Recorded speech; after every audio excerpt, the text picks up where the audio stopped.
لیاری میں جنرل ہسپتال کراچی کے سینئر ڈاکٹر خادم قریشی کی ریٹائرمنٹ کے بعد لیاری جنرل ہسپتال اور پیرامیڈکس عملے کی جانب سے ایک الوداعی پارٹی تقریب کا انعقاد کیا گیا۔ الوداعی پارٹی سے خطاب کرتے ہوئے لیاری جنرل ہسپتال کے سابق MS سینئر ڈاکٹر خادم قریشی نے کہا کہ لیاری ایک بہت اچھا علاقہ ہے، لیاری کی محبت کو کبھی بھول نہیں سکتا اور لیاری کے جوان بہادر اور باصلاحیت ہیں۔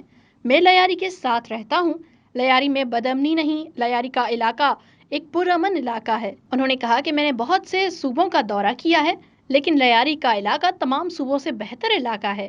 لیاری کے نوجوان آج کل دنیا میں مشہور ہیں اور نوجوانوں نے اپنا نام روشن کیا ہے۔ تقریب سے خطاب کرتے ہوئے شہید بے نظیر بھٹو کالج کے پرنسپل انجم رحمان نے کہا کہ ڈاکٹر خادم قریشی نے بڑی قربانیاں دی ہیں۔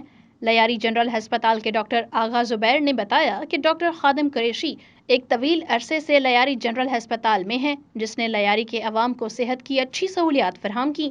انہوں نے مزید کہا کہ ڈاکٹر قدم قریشی کی خدمات کو فراموش نہیں کیا جا سکتا۔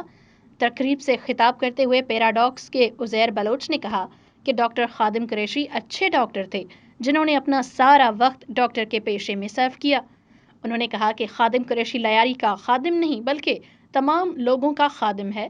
لیاری جنرل ہسپتال کے DMS عابد بروہی نے خطاب کرتے ہوئے کہا کہ ڈاکٹر خادم قریشی لیاری جنرل ہسپتال کے اچھے ڈاکٹر تھے جنہوں نے بہت نام کمایا۔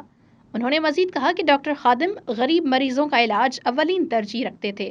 آل Sindh peoples paramedical staff Lyari general ہسپتال کے رہنما جمیل شاہ نے خطاب کرتے ہوئے کہا کہ ڈاکٹر خادم قریشی کی جتنی تعریف کی جائے کم ہے۔ تقریب میں ڈاکٹر خادم قریشی نے لیاری جنرل ہسپتال کے عملے اور پیرامیڈک عملے کا شکریہ ادا کیا۔ To watch more videos, please subscribe to our YouTube channel and click the bell icon.